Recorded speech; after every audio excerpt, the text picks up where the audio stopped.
ഒരു വെളുത്ത മൃഗത്തെ കൊണ്ടുവന്നു. അത് കഴുതയേക്കാൾ അല്പം ഉയരം കൂടുതലുള്ളതാണ്, കുതിരയേക്കാൾ അല്പം ഉയരം കുറഞ്ഞതാണ്. അതാണ് ബുറാഖ്. എന്നിട്ട് ആ വാഹനത്തിന്റെ പുറത്ത് കയറിയിട്ട് പ്രവാചകൻ ഇങ്ങനെ യാത്ര ചെയ്തു. എന്നിട്ട് അവിടെ പോയിട്ട് നിസ്കാരം വാങ്ങുന്നു. നിസ്കാരം അള്ളാഹ് കൊടുക്കുമ്പോൾ കൈ നിറയെ 50 കൊടുത്തു. എന്നിട്ട് തിരിച്ചു വന്നപ്പോൾ മൂസാ നബി ചോദിച്ചു, അല്ല മുഹമ്മദ് നബി നിങ്ങൾക്ക് എന്താ കിട്ടിയത് അള്ളാന്റെ അടുത്തുനിന്ന്?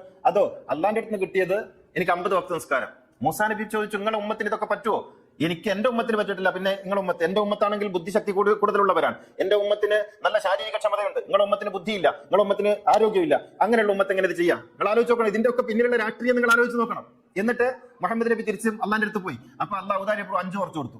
വീണ്ടും മൂസാ നബിയുടെ അടുത്തേക്ക് വന്നു. മൂസാ നബി ഇത് വീണ്ടും ആവർത്തിച്ചു. വീണ്ടും 5 കുറച്ചു കൊടുത്തു. പിന്നെയും വന്നു, വീണ്ടും 5. ഇങ്ങനെ 9 പ്രാവശ്യം ഷട്ടിലടിച്ചു. 10ാമത്തെ പ്രാവശ്യവും മുഹമ്മദ് നബിയോട് മൂസാ നബി പറഞ്ഞതാണ് ഇത് പറ്റൂലെന്ന്. എന്നിട്ട് മുഹമ്മദ് നബി പോകാൻ തയ്യാറായില്ല. അങ്ങനെ തിരിച്ചു വന്നു. അങ്ങനെയാണ് 5 ഉറപ്പിച്ചതെന്നാണ്. നിങ്ങൾ നോക്കണം, ഇവിടെ പ്രായോഗിക ബുദ്ധിയില്ലാത്ത, ഉമ്മത്തിനെ കുറിച്ച് ഒരു കോൺസെപ്റ്റ് ഇല്ലാത്ത ഒരു വിവരദോഷിയായിട്ടല്ലേ ബുഖാരി മുഹമ്മദ് നബി അവതരിപ്പിക്കുന്നത്.